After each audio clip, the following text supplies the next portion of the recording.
గుంటూరు జిల్లా ప్రత్తిపాడు నియోజకవర్గంలో వైఎస్ఆర్సీపీ అధినేత జగన్ మాట్లాడుతున్నారు. ఆ లైవ్ చూద్దాం. ఈయన రైతన్నలకు సంబంధించి ఈయన చేసిన మోసం ఇంత అంతా కూడా కాదు.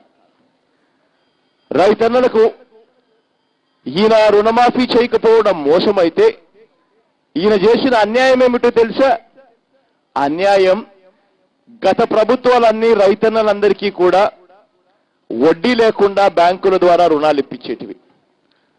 అది ఎలా జరిగేది అనంటే రాష్ట్ర ప్రభుత్వం రైతుల తరపున కట్టవలసిన వడ్డీలు రాష్ట్ర ప్రభుత్వం బ్యాంకులకు కట్టేది.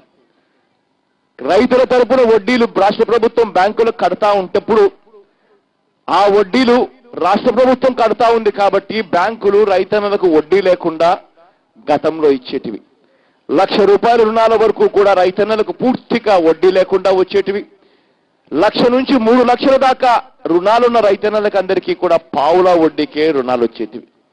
కానీ ఈ పెద్ద మనిషి చేసిన మోసం ఏమిటో తెలుసా? రైతన్నలకు 87,612 కోట్ల రూపాయల వ్యవసాయ రుణాలు మాఫీ అన్నది మోసమైతే ఈయన చేసిన అన్యాయం ఏమిటి అనంటే గత ప్రభుత్వాలు రైతన్నలకు వడ్డీ డబ్బులు కట్టేటివి బ్యాంకులకు. అప్పుడు బ్యాంకులు వడ్డీ లేకుండా డబ్బులు ఇచ్చేటివి. కానీ ఈయన వచ్చిన తర్వాత బ్యాంకులకు కట్టవలసిన వడ్డీ డబ్బులు పూర్తిగా ఆయన కట్టడం మానేశాడు. కాబట్టి ఏ బ్యాంకు ఇవాళ రైతన్నలకు వడ్డీ లేకుండా రుణాలు ఇవ్వని పరిస్థితి ఈయన చేసిన అన్యాయం. ఈ పెద్ద మనిషి 4 సంవత్సరాల ముఖ్యమంత్రిగా పరిపాలన చేశాడు.